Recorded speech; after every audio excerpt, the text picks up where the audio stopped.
La première chose que je veux vous confesser, mes amis, est une vérité qui peut faire un peu mal. La plupart d'entre nous, les hommes bons, n'échouons pas à cause de notre grand cœur. Nous échouons parce que nous confions ce cœur à des mains incapables de le soutenir. Et ce n'est pas toujours notre faute. Parfois, nous venons d'histoires où nous avons appris à être forts, responsables, stables, mais nous n'avons pas appris à sélectionner. Nous n'avons pas appris à reconnaître les signaux précoces d'une femme émotionnellement limitée et encore moins à identifier celle qui a la capacité de construire avec nous une vie solide, mature, intime. Parce que je vous le dis, la psychologie féminine n'est pas seulement intuition, mystère ou romantisme. C'est aussi une structure interne, des blessures, des schémas, une évolution émotionnelle. Il y a des femmes qui désirent vous aimer, il y en a qui savent vous aimer mais ne vous aiment pas. Et puis il y a celles, oui, celles qui savent vous aimer et qui vous aiment. C'est celle-là que nous allons apprendre à reconnaître ensemble. Permettez-moi de vous raconter une histoire que je n'ai jamais pu oublier. Il y a quelques années, j'ai reçu un homme nommé Emilio, 52 ans, ingénieur, père de 2 enfants adultes. Un homme droit, stable, tranquille, de ceux qui parlent peu mais donnent beaucoup. Il m'a dit « Docteur, je crois que ma bonté a joué contre moi. Pendant 20 ans, j'ai été marié à une femme brillante, intense, belle, mais émotionnellement imprévisible. Certains jours, elle m'admirait, d'autres, elle me méprisait. Certaines nuits, elle voulait m'enlacer, d'autres, elle me punissait d'un silence interminable. Lui, dans sa noblesse, pensait pouvoir tout supporter, que si elle tenait assez longtemps, elle apprendrait aussi à l'aimer avec stabilité. Mais il n'en fut rien. Avec le temps, son estime de soi est devenue fragile, son sourire discret. Et un jour, en consultation, il m'a dit « J'ai l'impression d'avoir oublié qui j'étais avant de l'aimer ». Cette phrase s'est plantée en moi comme un avertissement pour tous les hommes bons, parce qu'une femme inadaptée n'a pas besoin d'être cruelle pour vous détruire. Il suffit qu'elle ne sache pas valoriser ce que vous offrez. Il suffit qu'elle n'ait pas la maturité émotionnelle pour correspondre. Il suffit qu'elle ne soit pas prête pour le type d'amour que vous donnez. Alors, revenons à la question fondamentale. Quel type de femme est un foyer pour un homme bon et non un labyrinthe? Quel type de femme vous fait grandir au lieu de vous tuer? Et écoutez bien ce que je vais dire, car cela pourrait être l'une des vérités les plus importantes de la psychologie féminine contemporaine. La femme idéale pour un homme noble n'est pas la parfaite, mais celle qui est émotionnellement disponible. Celle qui a des blessures, oui, mais aussi de la conscience. Celle qui a un passé, bien sûr, mais aussi une responsabilité affective. Celle qui a des peurs comme tout le monde, mais ne se cache pas derrière pour vous manipuler ou vous punir. La femme idéale pour un homme bon est celle qui n'a pas peur de correspondre, qui n'a pas peur de dire « moi aussi je veux construire, moi aussi je veux être là, moi aussi je choisis ».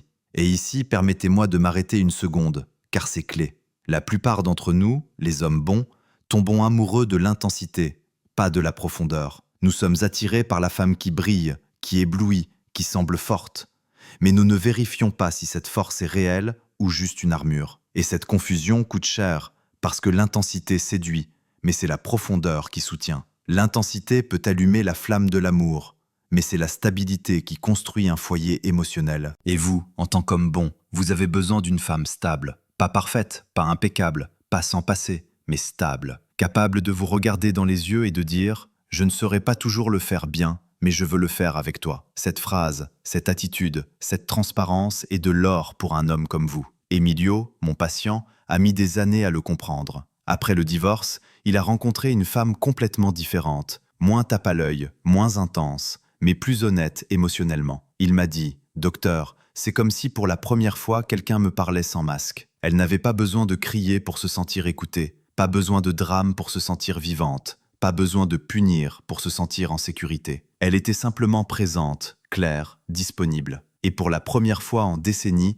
Emilio a trouvé du repos, pas dans un fauteuil, pas en voyage, pas dans le silence, mais dans un cœur. Écoutez cette idée qui peut changer votre vie. Un homme bon a besoin d'une femme où il peut se reposer, pas démontrer, où il peut se sentir homme, pas sauveur, où il peut être fort, oui, mais aussi vulnérable sans être jugé. Parce que nous, les hommes bons, portons trop. Famille, attente, silence, responsabilité. Et nous avons besoin d'un espace émotionnel où nous n'avons pas à être invincibles, où la tendresse est bien reçue, où le calme suffit, où la présence est un cadeau, pas une obligation. Et ici apparaît une autre vérité profonde. La femme idéale pour un homme noble est celle qui sait recevoir. Non pas parce qu'elle est passive ou soumise, mais parce qu'elle comprend la valeur d'un homme qui donne son âme. Il y a des femmes qui prennent mais ne reçoivent pas, des femmes qui acceptent mais ne remercient pas, des femmes qui apprécient mais ne rendent pas. Et vous, homme bon, vous ne pouvez pas vous le permettre, parce que votre énergie est précieuse, votre paix l'est, votre cœur aussi. Laissez-moi le dire sans phare, l'amour que vous donnez mérite un lieu digne, pas un champ de bataille émotionnelle, pas une montagne russe interminable, pas une scène où c'est toujours vous qui soutenez, expliquez, vous excusez, réparez. La femme adéquate pour vous ne rivalise pas avec vous, elle coopère. Elle ne vous exige pas d'être parfait, elle vous remercie d'être réel. Elle ne vous manipule pas, elle communique. Elle ne vous punit pas, elle écoute. Et peut-être vous demandez-vous maintenant, docteur, comment la reconnaître? Comment savoir que je suis face à une femme comme ça et non devant un autre mirage émotionnel? Quels signaux dois-je observer? Quelles nuances dois-je apprendre à identifier? Je vous le dirai calmement, étape par étape, parce qu'il y a des signaux clairs, profonds, incontestables, et je veux que vous les connaissiez tous, pour ne plus jamais vous perdre dans un amour qui vous vide au lieu de vous élever. Mais avant de continuer, laissez-moi vous demander quelque chose. Restez jusqu'à la fin, parce que la clé la plus puissante, celle qui peut vous épargner des années d'usure émotionnelle, apparaîtra plus tard. Elle sera dure, oui, mais libératrice. Elle changera votre façon de choisir, d'aimer, même de vous regarder vous-même. Et maintenant, respirez profondément avec moi, parce que nous continuons. Il y a quelque chose que très peu d'hommes acceptent à voix haute, mais qui détermine presque tout dans leur relation. Un homme bon n'a pas besoin d'une femme parfaite. Il a besoin d'une femme émotionnellement sécurisée. Et cette sécurité ne se voit pas dans les belles paroles, ni dans la passion du début, ni dans les promesses. Elle se voit dans les petits gestes, dans la façon dont elle vous regarde quand vous êtes fatigué, dans sa réponse quand vous commettez une erreur, dans sa gestion du conflit, dans sa façon de s'approcher quand vous vous éloignez pour réfléchir. La sécurité émotionnelle se voit dans les détails que presque personne n'observe, mais que votre âme reconnaît. C'était le cas de Julian, un homme de 47 ans qui est venu en consultation avec une question qu'il évitait depuis des années. « Docteur, pourquoi je finis toujours avec des femmes qui me font me sentir insuffisant ?» C'était un homme intègre, travailleur, responsable, mais chaque relation le laissait plus usé que la précédente. Il avait toujours l'impression de devoir faire le double d'efforts pour recevoir la moitié, et il n'y avait rien de plus cruel que le doute qui le poursuivait chaque nuit. Le doute que tant d'hommes bons portent en silence. Peut-être que je ne suis pas assez pour être aimé vraiment. Je l'ai écouté calmement et je lui ai dit la vérité que personne ne lui avait dite. « Julian, ce qui vous détruit n'est pas l'amour que vous donnez, mais le type de femme à qui vous le donnez. » Comme beaucoup d'hommes nobles, il confondait compatibilité émotionnelle avec attraction immédiate. Il tombait amoureux de la beauté, de l'énergie, de l'intensité, mais pas de la stabilité. Il cherchait l'étincelle, pas l'équilibre. Et sans s'en rendre compte, il répétait le même schéma. Choisir des femmes émotionnellement insécures, des femmes qui avaient besoin d'attention constante, d'approbation constante, de validation constante. Des femmes qui inconsciemment le faisaient se sentir petit pour se sentir grande elle-même. Ici entre une leçon fondamentale de la psychologie féminine. Une femme insécure ne saura pas recevoir un homme bon, non pas parce qu'elle ne veut pas, mais parce qu'elle ne peut pas, parce que son monde interne est un champ de bataille et vous ne pouvez pas construire un foyer émotionnel sur un terrain en guerre. Une femme insécure interprète votre calme comme du désintérêt, votre silence comme du rejet, votre bonté comme de la faiblesse. Et un homme bon, aussi ferme soit-il, finit épuisé, vidé, émotionnellement érodé. Julian m'a dit une phrase qui résonne encore dans ma mémoire. « Docteur, je suis tombé amoureux de femmes qui semblaient des étoiles, mais qui m'ont laissé dans le noir. » Et je lui ai répondu avec quelque chose que je veux vous dire aussi à vous. Un homme bon n'a pas besoin d'une étoile. Il a besoin d'une femme qui soit un refuge. La lumière d'une étoile est belle, mais lointaine, froide, inaccessible. Le refuge, lui, vous permet d'entrer, de vous reposer, de vous sentir humain sans masque. La femme idéale pour un homme bon est celle qui ne s'effraie pas quand vous baissez la garde, qui ne confond pas votre vulnérabilité avec un manque de masculinité, qui n'interprète pas votre besoin de silence comme du désamour. C'est celle qui a une relation saine avec elle-même, parce que seule celle qui se soigne de l'intérieur s'est soignée vers l'extérieur. Et oui, Cela requiert de la maturité, de l'autoconnaissance, d'assumer ses blessures, pas de les cacher. Une femme qui a fait son propre travail émotionnel est infiniment plus précieuse qu'une femme simplement belle, intense ou charmante. Permettez-moi de vous montrer l'un des signaux les plus clairs d'une femme émotionnellement adéquate. Un signal que presque personne n'enseigne, mais qui transforme la façon de choisir un partenaire. Observez comment elle gère vos limites. Une femme immature, quand vous dites non, s'irrite. Quand vous demandez du temps, vous accuse. Quand vous avez besoin d'espace, elle vous blâme. Une femme émotionnellement saine, au contraire, respecte vos limites parce qu'elle comprend qu'un homme qui se respecte lui-même est un homme capable d'aimer en profondeur. Si elle ne respecte pas vos limites au début, elle ne respectera pas votre cœur plus tard. Un autre signal essentiel est celui-ci, la capacité à dialoguer sans détruire. Nous nous disputons tous un jour, nous nous trompons tous, nous traversons tous des moments de tension. Mais il y a des femmes qui, face au conflit, attaquent, frappent là où ça fait mal, ressortent de vieilles blessures passées, punissent avec le silence. Et il y en a qui font l'inverse. Elles respirent, écoutent, baissent la voix, cherchent à comprendre avant de chercher à gagner. Ces femmes, mon ami, sont des trésors invisibles. Elles ne vivent pas du drame, elles vivent de la clarté. Elles n'ont pas besoin de vous blesser pour avoir raison. Elles n'utilisent pas votre cœur comme arme. Avec elles, vous comprenez que le conflit n'est pas une menace, c'est une opportunité pour approfondir. Ici, je vous révèle quelque chose que j'ai appris après 20 ans à accompagner des hommes en silence. La femme idéale pour un homme noble est celle qui a la paix intérieure. Pas parfaite, pas illuminée, pas impeccable, simplement en paix. Parce que quand une femme est en guerre avec elle-même, elle entraîne inévitablement cette guerre dans la relation. Mais quand elle est en paix, elle vous invite à vous reposer à ses côtés. Imaginez ce que ce serait d'avoir une relation où l'amour ne ressemble pas à une montagne russe, mais à un fleuve tranquille, où vous pouvez respirer sans peur de dire la mauvaise chose, où vous ne marchez pas sur des œufs, où vous ne calculez pas chaque mot, où vous pouvez être vous sans craindre des conséquences émotionnelles disproportionnées. Et je veux vous dire quelque chose d'encore plus profond. La femme correcte ne rivalise pas avec votre monde, elle veut en faire partie. Elle ne rivalise pas avec vos rêves, elle les impulse. Elle ne vous demande pas de renoncer à votre essence, elle l'embrasse. Il y a des femmes qui voient la croissance de l'homme comme une menace, et des femmes qui la voient comme un espace pour grandir ensemble. C'est une différence abyssale qui détermine si votre vie sera un chemin partagé ou une lutte silencieuse. Je me rappelle un patient nommé Dario, un homme réservé, aimable, intelligent. Il a passé des années avec une femme qui le faisait se sentir coupable chaque fois qu'il avançait dans sa carrière. Chaque accomplissement de sa part générait de l'inconfort chez elle. Chaque pas en avant était interprété comme un abandon, et lui, sans s'en rendre compte, a commencé à se rapetisser pour ne pas la gêner. Il a abandonné des projets, baissé son ambition, diminué sa lumière pour qu'elle ne se sente pas éclipsée. Mais un jour, assis en face de moi, il a compris la vérité. « Docteur, la femme que j'aime n'aime pas l'homme que je suis. Elle aime l'homme que je serais si je me faisais plus petit. » Cette phrase, si douloureuse, est plus courante que vous ne l'imaginez. La femme idéale pour un homme bon ne vous demandera jamais de réduire votre grandeur pour qu'elle se sente en sécurité. Jamais elle ne vous punira d'être précieux. Jamais elle ne vous fera choisir entre votre croissance et sa tranquillité. Au contraire, elle sera fière de votre force, se réjouira de votre expansion. Elle sera votre compagne, pas votre frein. Et puisque nous parlons de signaux profonds, laissez-moi vous en donner un autre. Observez comment elle vous parle quand vous êtes blessé.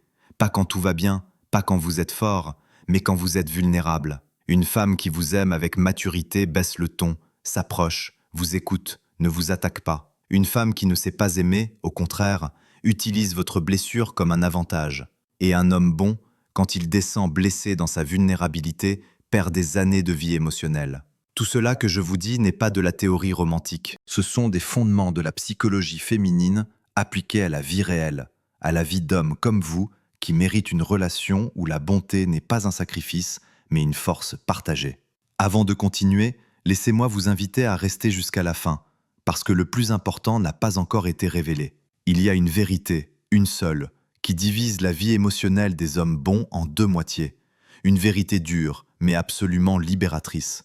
Et je vous promets que quand vous l'entendrez, quelque chose en vous fera clic. Ce sera inconfortable, oui, mais ce sera aussi le début d'une nouvelle façon d'aimer et de choisir. Respirons ensemble, parce que ce qui vient, mon ami, peut vous changer pour toujours. Il y a un moment dans la vie d'un homme bon, un instant presque imperceptible, où l'âme dit « c'est assez ». Assez de mendier de l'affection, assez de justifier l'injustifiable, assez de se donner à qui ne sait pas soutenir. Cet instant, bien qu'il fasse mal, est sacré, parce qu'il marque le début d'une vérité que presque personne n'ose prononcer. La femme idéale n'est pas celle que vous désirez, c'est celle qui vous désire aussi, avec maturité. Pas celle qui a besoin de vous pour combler des vides, mais celle qui vous choisit de la plénitude. Et ici, mon ami, arrive la vérité que je vous ai promise. Préparez-vous, car elle peut vous mettre mal à l'aise, vous remuer, vous confronter même à vos propres décisions passées. La vérité, c'est celle-ci. Un homme bon ne trouve pas sa femme idéale tant qu'il n'arrête pas d'essayer de sauver les mauvaises femmes. C'est là le tournant, le virage interne qui transforme les destins. Beaucoup d'hommes nobles n'arrivent jamais à la relation adéquate parce qu'ils sont émotionnellement occupés à essayer de secourir quelqu'un qui ne veut pas l'être. Ils investissent des années, de l'énergie et de la tendresse dans des femmes qui ne sont pas prêtes à recevoir. Et pendant ce temps, ils passent à côté de femmes qui auraient pu construire avec eux un amour profond, stable, réciproque. Je vous le dirai encore plus clairement, parce que ça mérite d'être compris avec force. Une femme émotionnellement saine n'a pas besoin que vous la sauviez, elle a besoin que vous la choisissiez. Tant que vous êtes piégé à essayer de réparer des cœurs brisés, vous n'aurez pas d'espace pour un cœur qui veut marcher à vos côtés. Et je l'ai vu encore et encore, des hommes bons, nobles, généreux, se dirigeant vers des liens qui les dévorent de l'intérieur, croyant que l'amour vrai consiste à endurer, insister, résister. Mais ce n'est pas de l'amour, c'est du sacrifice. Ce n'est pas de la remise, c'est de l'usure. La femme idéale pour un homme bon n'est pas une mission, ni un projet, ni un puzzle émotionnel. Ce n'est pas quelqu'un que vous devez éduquer, corriger ou transformer. C'est quelqu'un qui a déjà fait une partie du travail sur elle-même et qui est maintenant prête à aimer en équilibre. Cette femme existe, cette femme ressent, cette femme construit, et quand elle apparaît, elle ne vous confond pas. Elle ne disparaît pas sans explication. Ne joue pas par peur. Elle n'utilise pas le silence comme arme. Elle ne transforme pas votre vulnérabilité en inconvénient. Elle ne vous exige pas de preuves constantes d'amour. Quand elle arrive avec clarté, intention, paix, envie de correspondre. Je me souviens d'une patiente, Elena, 43 ans, avec une maturité émotionnelle admirable. Elle m'a raconté quelque chose que je souhaite vous transmettre aujourd'hui, car ce fut une révélation profonde, même pour moi. Elle m'a dit « Docteur, je ne cherche pas un homme parfait. Je cherche un homme qui sait s'aimer sans avoir besoin d'être approuvé tout le temps qu'il est fort. Un homme qui peut me regarder comme une compagne, pas comme une menace. Un homme qui ne confond pas ma liberté avec du désintérêt, ni mon silence avec de l'abandon. » Et elle a ajouté quelque chose d'encore plus révélateur. Quand une femme saine trouve un homme bon, elle ne le complique pas. Elle l'accompagne, elle ne le fait pas douter de lui-même. Elle lui rappelle qui il est. C'est cette femme que vous cherchez, même si vous ne le savez pas encore. Celle qui n'a pas besoin de vous détruire pour se sentir en sécurité. Celle qui reconnaît votre noblesse sans l'exploiter. Celle qui voit votre force et en ressent de la fierté, pas de l'envie. Celle qui comprend qu'un homme aussi se fatigue, se brise, a besoin d'un câlin qui ne demande rien en retour. Le plus surprenant, c'est que ce type de femme existe plus que vous ne l'imaginez. Mais sa présence passe inaperçue pour ceux qui restent piégés dans des dynamiques toxiques. La psychologie féminine nous l'explique clairement. La femme idéale pour un homme bon est celle capable d'équilibre affectif, amour sans étouffement, liberté sans abandon, communication sans violence, proximité sans dépendance. Une femme avec une identité solide, qui n'a pas besoin de vous diminuer pour se sentir grande, qui ne rivalise pas avec vous, mais avec sa propre version antérieure, qui ne vit pas du drame, mais de l'intention. Cette femme n'est pas un rêve, c'est une conséquence. La conséquence de guérir vos propres schémas de choix. Et ici surgit une question inévitable, peut-être la plus importante de toutes. Comment la trouver ? Comment savoir que vous êtes face à la femme qui peut soutenir votre cœur sans le blesser ? Comment la distinguer de celle qui vous cherche seulement pour combler des vides ou vivre des émotions intenses ? La réponse, bien qu'elle semble simple, est profondément transformatrice. Observez ce que vous ressentez en vous quand vous êtes avec elle. Écoutez-vous, sentez dans votre propre corps, votre respiration, votre poitrine. Un homme bon reconnaît la femme correcte, non pas à ce qu'elle dit, mais à ce qu'il devient à ses côtés. Si à ses côtés vous vous sentez plus petit, ce n'est pas elle. Si vous devenez plus anxieux, ce n'est pas elle. Si vous devenez plus silencieux par peur de vous tromper, ce n'est pas elle. Mais si à ses côtés vous respirez mieux, dormez mieux, riez d'une façon oubliée, si la vie semble moins lourde, alors faites attention. C'est un signal qui ne trompe pas. Il y a quelque chose que je répète toujours en consultation. L'amour correct ne détruit pas votre monde interne, il l'ordonne. Et quand apparaît la femme adéquate, votre âme le sait avant votre esprit. Pas de bruit, pas de poursuite mentale, pas de besoin de supplier pour de la clarté. L'amour sain est simple, pas simpliste, mais simple. Il vous permet d'avancer sans peur, de vous tromper sans conséquences disproportionnées, de faire confiance sans vous sentir trop vulnérable, d'être un homme sans excès de défensivité. Et je sais ce que vous pensez peut-être maintenant. Docteur, mais comment attirer une femme comme ça ? Et ici, je dois vous dire quelque chose qui peut être inconfortable, mais c'est la pièce finale du puzzle. Pour attirer la femme idéale, vous devez d'abord devenir l'homme qui ne tolère plus ce qui le détruit. Un homme bon sans limite devient un homme bon qui souffre. Un homme noble qui ne se choisit pas finit choisi par ceux qui ne le valorisent pas. La femme idéale apparaît quand vous commencez à agir comme un homme qui comprend sa propre valeur. Vous n'avez pas besoin d'être parfait, juste conscient de ce que vous n'êtes plus prêt à accepter. Et regardez comme tout est paradoxal. Quand vous arrêtez d'insister sur ce qui est faux, ce qui est juste trouve le chemin pour s'approcher. Quand vous guérissez vos schémas d'auto-abandon, apparaît quelqu'un qui ne vous abandonne pas. Quand vous arrêtez de sauver ceux qui ne veulent pas l'être, apparaît quelqu'un qui veut construire, pas vous vider. La vie émotionnelle récompense toujours la clarté. Et maintenant, permettez-moi de vous offrir quelque chose qui pourrait être ce que vous emportez de plus précieux aujourd'hui. Un homme bon n'est pas destiné à souffrir en amour. Il est destiné à le transformer. Et la femme adéquate ne vous accompagnera pas seulement. Elle vous verra vraiment, verra votre fatigue, votre histoire, vos silences, vos cicatrices, et ne fuira pas, ne profitera pas, ne vous fera pas vous sentir moins. Elle vous choisira avec une tendresse adulte, un amour ferme, une intention claire. Et vous, pour la première fois depuis longtemps, vous sentirez du repos. Le repos d'être reconnu, de ne pas porter seul, d'aimer sans peur. Pour conclure, laissez-moi le dire d'une voix basse, lente, comme si je vous le murmurais à l'oreille. La femme idéale pour un homme bon n'est pas un miracle. C'est une conséquence de votre évolution interne. Ne la cherchez pas dans le bruit, trouvez-la dans votre clarté. Ne la cherchez pas dans l'intensité, trouvez-la dans la stabilité. Ne la cherchez pas pour la sauver, trouvez-la pour marcher ensemble. Et quand elle apparaîtra, ne doutez pas, ne reculez pas. Ne laissez pas vos anciennes blessures vous empêcher de recevoir ce que vous avez toujours mérité. L'amour correct ne se sent pas seulement, il se reconnaît. Et si ces mots vous ont touché d'une manière ou d'une autre, je vous invite à laisser un commentaire, partager cette vidéo et suivre la page. C'est de la psychologie profonde et j'espère que ces vérités vous accompagneront sur votre chemin.